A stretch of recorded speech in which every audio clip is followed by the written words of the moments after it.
Hello, അങ്ങനെ കാത്തിരിപ്പിനൊടുവിൽ ദാവീദ് എന്ന ചിത്രത്തിൻ്റെ ഏറ്റവും പ്രധാനപ്പെട്ട പ്രീമിയർ ഷോ റെസ്പോൺസൊക്കെ ഇപ്പോൾ പുറത്തുവന്നിരിക്കുകയാണ്. ആ ഒരു അപ്ഡേഷനാണ് ഇന്നൊരു വീഡിയോ ഭാഗത്ത്.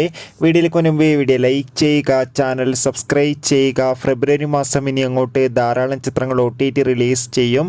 നമ്മുടെ ചാനൽ ഭാഗം പരിശോധിച്ചാൽ നിങ്ങൾക്ക് ആ വീഡിയോ ഒക്കെ കാണാൻ വേണ്ടി സാധിക്കുന്നതായിരിക്കും. ആൻ്റണി വർഗീസ്, അജു വർഗീസ്, ഷൈജു കുറുപ്പ്, വിജയരാഘവൻ, ലിജുമോൾ ജോസ് എന്നൊക്കെ പ്രധാന കഥാപാത്രങ്ങളായി ഇന്ന് റിലീസിനെത്തുന്ന ചിത്രമാണ് ദാവീദ്.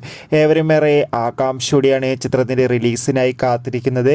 അങ്ങനെ കാത്തിരിപ്പിനൊടുവിൽ ഇപ്പോൾ ആ ചിത്രത്തിൻ്റെ റിലീസിന് മുമ്പ് തന്നെ ചിത്രത്തിൻ്റെ ഏറ്റവും പ്രധാനപ്പെട്ട പ്രിവ്യൂ റിപ്പോർട്ടൊക്കെ പുറത്തുവന്നിരിക്കുകയാണ്. ചിത്രത്തിൻ്റെ പ്രീമിയർ ഷോ തന്നെ ചിത്രത്തിന് മികച്ചൊരു പോസിറ്റീവ് റെസ്പോൺസാണ് നേടിക്കൊടുത്തിരിക്കുന്നത്. ചിത്രം പക്കാരു ആക്ഷൻ എൻ്റർടൈൻമെൻ്റ് ആണെന്നും ചിത്രത്തിൽ നമുക്ക് പെപ്പയുടെ അതിഗംഭീരമായ പെർഫോമൻസും മികച്ച ആക്ഷൻ രംഗങ്ങളും കാണാൻ വേണ്ടി സാധിക്കുന്നുണ്ടെന്ന് റിപ്പോർട്ടുകൾ സൂചിപ്പിക്കുകയാണ്. കാത്തിരിക്കാം കൂടുതൽ റെസ്പോൺസിനായി. Bye bye.